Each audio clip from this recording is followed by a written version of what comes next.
Okay, so today we're diving deep right into some really interesting stuff about U.S. foreign policy. Yeah, for sure. Specifically, how the Biden administration, handled the whole situation in Ukraine. Right. And then, looking ahead, we have to think about what might change with the incoming Trump administration. Absolutely. So we're using this really insightful interview that Antony Blinken, the Secretary of State, gave to the New York Times. It's a good one. Yeah, as our guide for this whole deep dive. You really get a sense, I think, from reading that interview of, how tricky it is to navigate this whole situation on the world stage. Yeah, absolutely. I mean, all the different decisions that have to be made. Potential risks, yeah. And the risks involved. One of the biggest things that kind of jumped out at me reading the interview was just how Blinken admits outright that the U.S. was already, sending weapons to Ukraine. Months in advance. Months before the invasion even happened. Yeah. It's kind of a big deal. It is. It is. And why do you think they made that decision?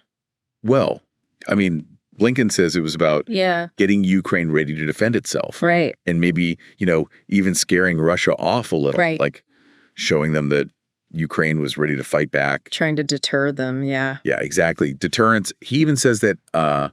he really does. He even says that this early support that the U.S. gave was really important in stopping Russia from taking Kyiv. That's a bold statement. It is. I mean, because some people could argue that, sending weapons is actually the opposite of what you want to do. Right. That could provoke Russia. Yeah. You don't want to... Like things escalate. You don't want to escalate the situation. Right. You're trying to support Ukraine. Yeah. But you also don't want to make things worse. Right. And it's like they're walking this... It's a tightrope. Yeah. With the decision to limit how Ukraine could use those weapons too. Yes. Like they were very specific about them not being able to use them to attack targets.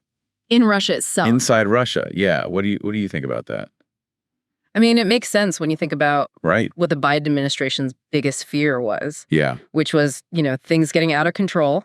Yeah. And the U.S. ending up in a direct conflict with Russia. Right. So they're trying to avoid that at all costs. Exactly. But was that the right move? I mean, it makes you wonder. Yeah, it's hard to say.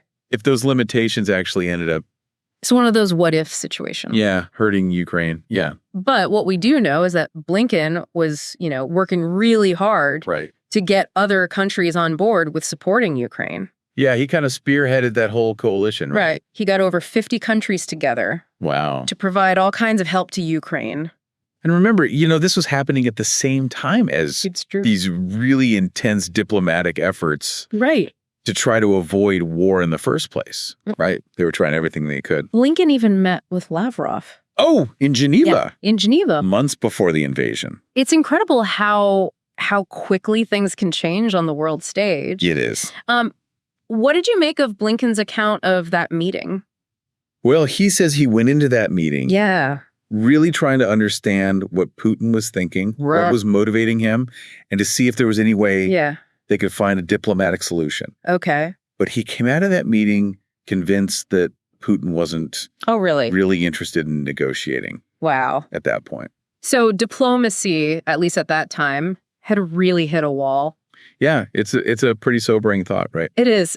Yeah, it kind of makes you wonder if there was anything else the U.S. or its allies could have done to stop the invasion from happening. Yeah, it's a tough question to answer. It is. But it is clear that the Biden administration has been so involved in this whole situation. Right from the start. From the very beginning. Yeah. And I'm curious, what are your thoughts on Blinken's assessment? Oh, yeah, it's fascinating. Where things stand now. Well, he seems to be, cautiously optimistic about Ukraine's future. Interesting. He thinks they've done an incredible job resisting Russia. Right. And that they have the potential to really thrive eventually. Wow. Yeah. But he's also realistic about the challenges. He's not sugarcoating anything. So what are some of the things he sees as? Well, one of the things he talks about is that this is going to be a long conflict. Yeah. He doesn't think we're going to see... It's like a quick resolution? Yeah, like a quick resolution, like a sudden shift in the borders anytime soon. So what does that mean for the territories that Russia's taken over? Right. Well, he doesn't completely rule it out. Okay. But he does say that Ukraine might have to think about different ways of getting those territories back. Yeah. So like what's he talking about? What are these alternative ways? Yeah, he's not really specific. Okay. But it definitely sounds like he's thinking outside the box. Right. Like maybe going beyond just military solutions. Right. And, this is all happening It's true. with the backdrop of this new administration. It's a new administration. Coming in, right? Yes. A major change in U.S. foreign policy could be on the horizon. Absolutely. And it's something that's on Blinken's mind, for sure. Oh, yeah. He's worried about it. He is. He's worried that U.S. support for Ukraine might decrease. Right. And he uses this term isolationist approach to describe what he thinks might happen under Trump. It basically means, focusing more on problems here at home. Okay. And less on getting involved in things overseas. And why is he worried about that? Well, he thinks it could create a kind of vacuum on the world stage where other countries... And not necessarily countries that share our values. Exactly. Countries that maybe don't have the best intentions. Right. And they'll rush in to fill that void. Yeah. He's worried that it could lead to more instability and conflict. So he's really making the case that the U.S. can't afford to just sit back and watch. It has to be involved, has to be engaged, shaping events, not just reacting to them. And all of this is happening, of course, with this whole conversation going on. About Biden's age. About President Biden's age, And fitness for office. Right. And how does Blinken address that? Well, it's interesting. He kind of sidesteps the direct questions about it. Like cognitive decline, things like that. Yeah, cognitive decline, he doesn't really go there. Okay. He focuses more on Biden's track record. His accomplishments. And his ability to make tough decisions. So he's really trying to shift the focus away from age. And more toward experience and capability. Exactly. He even tells this funny story about his daughter. Oh, yeah, I remember that one. Pointing out his gray hair. Yeah, kind of a lighthearted way. Right. To acknowledge the whole aging thing.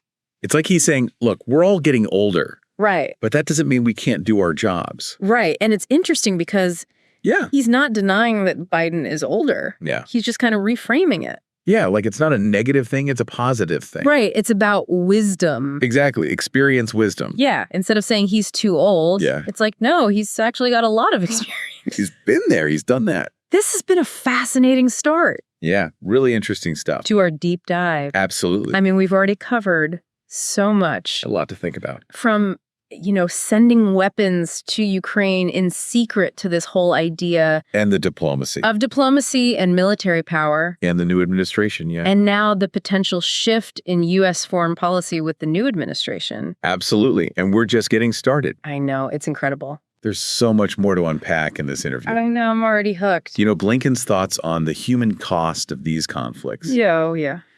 And how important it is to find ways to de-escalate and prevent future wars. That's what I really want to get into next. Yeah, it's really compelling stuff. So we'll take a little break now. Yeah, let everyone process all this. And let you, our listener, kind of process what we've talked about. Right. And then we'll pick up right where we left off in part 2 of our deep dive. Sounds good. See you soon. See you then.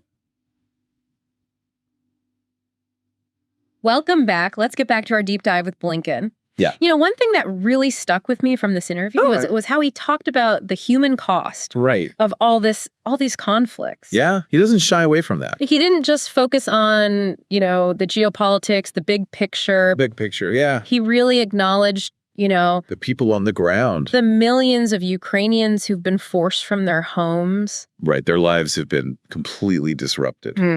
Right, the wars had this devastating impact on their lives, and he talks about that. And I think that kind of points to something bigger. Yeah. About how he approaches foreign policy in general. Okay. He really emphasizes diplomacy, dialogue, even when you're dealing with aggression. Right. So keeping those lines of communication open. Exactly. And always looking for a peaceful way to resolve things. But doesn't that contradict his support for arming Ukraine? Well, I don't think so. I think it's more about finding a balance. Okay.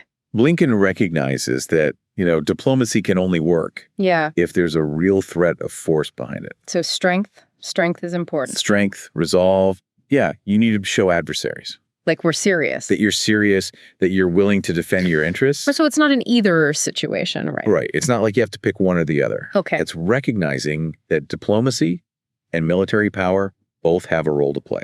They kind of work hand in hand. And this kind of leads us back to to Blinken's idea about global leadership. He argues that the U.S. can't just tell other countries what to do. Right. It's not about dictating terms anymore. It's a very different approach. It is. It really reflects how global power is shifting. Yeah. In this century, it's not about unilateral action. It's about coalitions. So working together. Yeah, cooperation, finding common ground. Sowing, not just telling. Leading by example. And this brings us back to those concerns. About the new administration. About the incoming Trump administration. Right, yeah. Blinken is definitely worried. He is. He thinks U.S. support for Ukraine could decrease. And he's concerned about a more isolationist approach. Oh, okay, so for those of us who might not know what that means. Right, isolationism basically means turning inward. Oh. Focusing on problems here at home. Okay. And staying out of international entanglements. So less involvement in global affairs. Exactly. And that's what worries Blinken. Why is that such a concern? Well, he's afraid it'll create this void on the world stage. And then who fills that void? Well, that's the problem, right? It could be other countries. Not countries that we necessarily agree with. Right. Countries that might not share our values. Countries that might not have the best intentions. Exactly. And that could lead to more instability. So he's basically saying that the U.S. can't afford to sit this one out. Right. It has to stay engaged. It has to lead. And how does he see that leadership playing out? Well, he talks a lot about working with allies and partners. Okay. Building consensus, finding common ground. So strength in numbers. Exactly. It's about showing that you're committed to those democratic values. Okay. And working with other countries that share those values. Okay, so it's not about the U.S. going it alone. No, it's recognizing that we need to work together. To address these shared challenges. Exactly. It's about collective action. And Blinken seems to be saying that this is the most effective way to counter those who don't share our values. The countries that, maybe don't have the best intentions. Okay, but how do you do that when you have such fundamental disagreements with countries like Russia or China? It's tough, no doubt. And sometimes cooperation just isn't possible. Okay. But Blinken believes in keeping those lines of communication open. Even with our adversaries. Even with adversaries, yeah. He really believes in the power of diplomacy. But at the same time, he's been a strong supporter of providing military aid to Ukraine. Right. It's about finding that balance again. Oh, yeah. Diplomacy without strength might not be enough. You have to be able to back up your words with action. Exactly. You have to show that you're willing to stand up for what you believe in. And it's interesting because you can see how these internal challenges that the U.S. is facing. Oh, absolutely. Things like political polarization, distrust in institutions. Valid that. Those things can really weaken America's ability. To lead effectively. To lead effectively on the world stage. Exactly, because it projects an image of division and weakness. So it's not just about foreign policy, it's also about domestic politics. It's all connected, yeah. Strong and united country. Makes a big difference. Absolutely. It makes a big difference in how we're perceived globally. It's like we have to get our own house in order. Right, if we want to be effective in promoting our values and interests abroad. And speaking of getting things in order, let's go back to Blinken's assessment of the situation in Ukraine. Okay. He paints a pretty sobering picture, doesn't he? He does. He's realistic about the challenges ahead. So he acknowledges the progress Ukraine has made. Yeah, they've been incredibly resilient. But he also warns that this conflict could drag on for a long time. And it could be very costly. So what does that mean for Ukraine in the long run? Well, they're going to need continued support. From the U.S. and its allies. Exactly, both military and economic support. And what about the wider implications for the world? Right. The ripple effects are huge. This war has already had a massive impact. It really has. It's shattered this idea of peace in Europe. Yeah, we haven't seen anything like this since World War II. And then there's the energy crisis. And the fear of nuclear conflict. Right. Putin's threats to use nuclear weapons have really raised the stakes. Absolutely. It's a very dangerous situation. It makes you realize how fragile peace really is. It does. And it highlights the importance of standing up for what you believe in. Standing up for democracy, for freedom. Exactly. And that's what the U.S. and its allies need to do. And what about China? Blinken talks about the relationship with China. Oh, it's such a complex relationship. It's probably the most important relationship in the world right now. It is. It really is. And he describes it as both cooperative and competitive. It's both. Yeah. There are areas where we can work together. Like climate change. Yeah. Climate change, global health, things like that. Okay. But also areas where we have major disagreements. Absolutely. Trade, technology, security. So how do you navigate that? How do you find that balance? Well, Blinken talks about being clear-eyed. About the challenges. Yeah, about the challenges, yeah. But also willing to engage. So not shying away from the tough conversations. Exactly. And this goes back to that idea of strength again. Right. You need to be able to negotiate from a position of strength. Exactly. And that's why alliances are so important. Okay. So we need to work with other countries. Yeah, to build a united front to counter any aggression. So it's not just about the U.S. and China. It's about the whole global network. It's about the global balance of power. This has been an incredible conversation. It really has. I feel like we've only scratched the surface. Yeah, there's so much more to unpack. But I think we've hit on some really important points. Absolutely. The stakes are high. The stakes are high, and we need to be having these conversations. We do. We need to be informed and engaged. It's about understanding what's at stake. And making our voices heard. Absolutely. So to you, our listener, yeah, we leave you with this final thought. Okay. What kind of world do you want to live in? It's a big question. It is. It is, but it's one worth thinking about. And what role do you think the U.S. should play in shaping that world? We need to have those tough conversations. Absolutely. And stay informed, stay engaged. Thanks for joining us on this deep dive. We'll see you next time. So we've been talking a lot about Blinken's take on all this, and it really makes you think about the tough spots policymakers are in these days. It does. It really does. Like, we've got Ukraine, this new administration coming in. Right. But Blinken's comments, they kind of make you step back and look at America's role. In the whole world, yeah. In the whole world, yeah. Like, what's our place, you know? It seems like he really believes that America has to be, yeah, a force for good, even if it means getting involved in messy situations. Right, even if it's dangerous. Even if it's dangerous, yeah. And he's pushing back against this whole idea that we should just, pull back. Yeah, just withdraw from everything and just worry about our own problems. Right, like America first, kind of. He uses the term isolationist, and you can tell he's not a fan. No, he sees that as a real danger. Yeah, like if the U.S. backs down, who steps in? Exactly. Someone will fill that void. And it might not be someone we want calling the shots. Exactly. Someone with their own agenda, maybe not so friendly to democracy. So Blinken's saying the world's too interconnected, we can't just ignore what's happening. Right, and America has this responsibility to keep things stable, promote those democratic values. But how do you even lead in a world where everyone wants to be in charge? It's not like it used to be, right? Right. Like China, Russia, they're all challenging the old ways. That's where I think this idea of leading by example comes in. What do you mean? So instead of forcing our ideas on everyone, it's about showing them what works. Like by being a model for democracy. Yeah, showing we're committed to human rights, the rule of law. Okay, and then working with other countries who believe in that stuff. Exactly. Finding common ground, working together, So it's kind of like a way to counter those who don't play by the same rules. Yeah, kind of like proving that our way is better by actually doing it.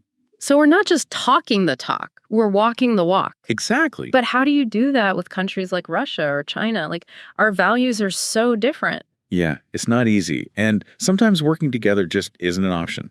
But Blinken's saying we should at least keep talking. Always leave that door open for diplomacy, even with our rivals. That reminds me of when he met with Lavrov. Right before Ukraine. Yeah, the Russian foreign minister, like right before things blew up. He was trying right up to the last minute to find a peaceful way out. It didn't work, obviously, but it shows he's serious about trying diplomacy first. And it also shows that you can't just rely on talking alone. Right. You need to have something to back it up. Like military strength. Exactly. You got to be ready to stand up for what you believe in. So it's this constant balancing act. Between diplomacy and force, yeah. And it's even harder when you think about how divided we are here at home. Oh, yeah. That definitely makes things harder. Like all the political fighting, people losing trust in institutions. It weakens us, makes us look less united to the rest of the world. So even if we have the best diplomats, the strongest military. If we're fighting amongst ourselves, it's going to be tough to lead.